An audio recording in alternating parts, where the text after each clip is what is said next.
We are continuing this series called Meals with Jesus, which Laura started for us last week when we looked at the time Jesus turned water into wine at a wedding feast in Cana.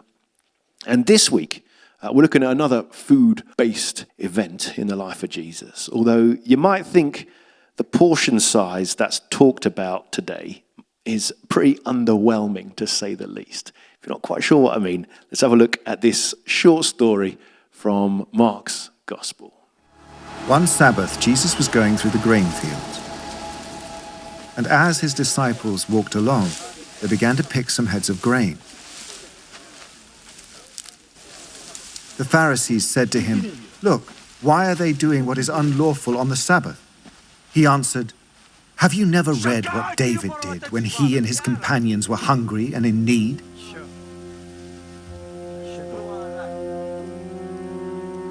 In the days of Abiathar the high priest, he entered the house of God and ate the consecrated bread, which is lawful only for priests to eat. And he also gave some to his companions." Then he said to them, "The Sabbath was made for man, not man for the Sabbath. So the Son of Man is Lord even of the Sabbath."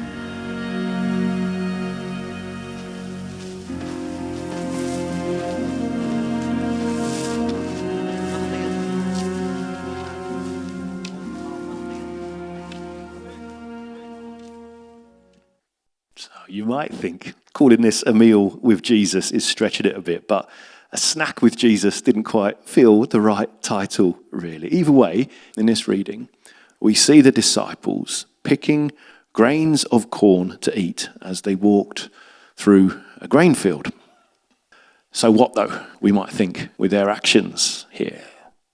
And the tricky thing is with their actions that it was a Sabbath day, the weekly day of rest, when you weren't meant to do any work. Indeed, keeping the Sabbath day as a day of rest was one of the 10 Commandments. So evidently, God knew rest and refreshment was a gift. And it was meant to be a good thing. It was meant to be a blessing, a way of taking a day a week to be recharged in life and spend time in gratitude to God for his goodness. The trouble was, as we get a hint of in this reading, over the years, the religious elites had set up so many rules about what you could and couldn't do on the Sabbath that it had become anything but a good thing. So the pressure of rule keeping meant it had become, for many, a burden rather than a blessing. For example, these religious rulers had come up with 39 broad categories of forbidden activity whose details included in kind of subheadings everything from sowing seed to lighting a fire, from watering plants to even smelling a growing flower. These were outlawed on the Sabbath. You weren't allowed to walk more than 400 meters on a Sabbath day. And there's even one set of rules that outlawed sex on the Sabbath. Although I'll leave it to your judgment as to whether you think this would be regarded as work or not. I'll leave that with your discretion this time on a Monday morning. Suffice to say, though, the letter of the law had ruined the spirit of the Sabbath, as restrictions and not rest had come to rule the day. And so that's why these Pharisees are so angry with Jesus and his disciples, because they're breaking these rules. They're picking and eating corn on the Sabbath, which technically meant they were reaping and they were threshing grain, which was, in their eyes, unlawful work.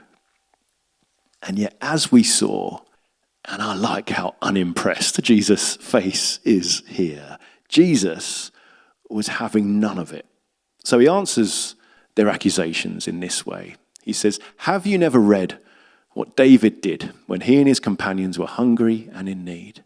He entered the house of God and ate the consecrated bread, which is lawful only for priests to eat, and he also gave some to his companions." So he asks these Pharisees, he says, "Have you never read?" Which is deliberately provocative because, of course, they'd read that story. Pharisees knew their scriptures, but it seems Jesus is trying to bring them down a peg or two from the off. And he mentions this story of a time when King David of Israel broke the rules on eating special consecrated bread because he and his men were hungry. And the implication of Jesus telling this seems to be, look, if David can break the rules, don't you think that I, Jesus, have even more authority to do the same? Which, if you think about it, is a bit of a thin argument, really, to justify their actions. Appealing to the example of another rule breaker to justify his own rule breaking, perhaps. But in a way, the thinness of Jesus' argument here seems to be the point. In other words, I think he's trying to say, look, can't you see how daft some of these rules are? And then he delivers this killer line. He says, the Sabbath was made for humankind, not humankind for the Sabbath. So the Son of Man is Lord even of the Sabbath. In other words, he's underlining the whole original point of the Sabbath was to be a day of rest. It was meant to be a blessing, not a burden. It was a gift from God to humans, not a weight that humans were supposed to carry and panic about getting things right or wrong. And if these Pharisees are in any doubt about Jesus' authority to say such a thing, Jesus emphasizes his position. He said, the Son of Man is Lord even of the Sabbath, implying that Jesus had the same authority as God who gave the Sabbath commandment in the first place. So with all this, I guess what might the lessons perhaps of this short story about the Sabbath and food in a field be for us? Well, I'm sure you may well have your own ideas, but I think for me, perhaps the takeaway is the importance, we might say, of prioritizing refreshment over rules. Yes, rules have their place. Of course they do. And as we looked at the other Sunday in church, Jesus himself would stick to various rules. He'd go to the synagogue on a Sabbath, as was his custom, we're told. But Jesus also breaks various rules by, say, healing people on the Sabbath.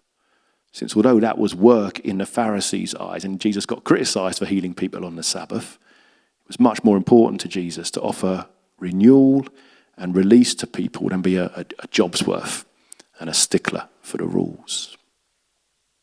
I was thinking about rules, maybe in our context, in our church gatherings here. That's why, for example, we use individual cups when we share communion together. Since although this is technically against the rules of the Church of England and we should be using one common shared cup, the individual cups seem to me to be much more sensitive to people's concerns about germs and so on, especially post-COVID.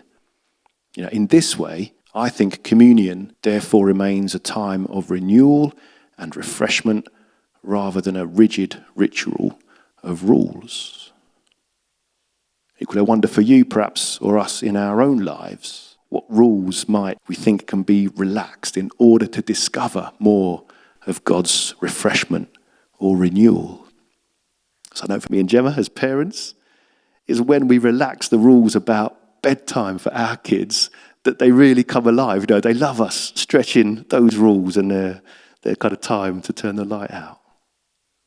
That's one extreme, perhaps. On the other side, and more seriously, it may also be the case that, say, peacefully protesting for peace in Palestine may be the right thing to do, even if it risks arrest in some circumstances under recently introduced laws in this country. It's up to us to work out which rules are in line with God's desire for refreshment and renewal, and which ones we perhaps have God's permission to go around. I guess the decisions on which rules to break will be for each of us to discern under God and with each other as we seek to live in his ways. But I think I want to leave us with with this, to say, let's make sure that we follow Jesus' example by being willing to break man-made rules when necessary in order to know the goodness and the grace of God's good gifts in our lives. Amen.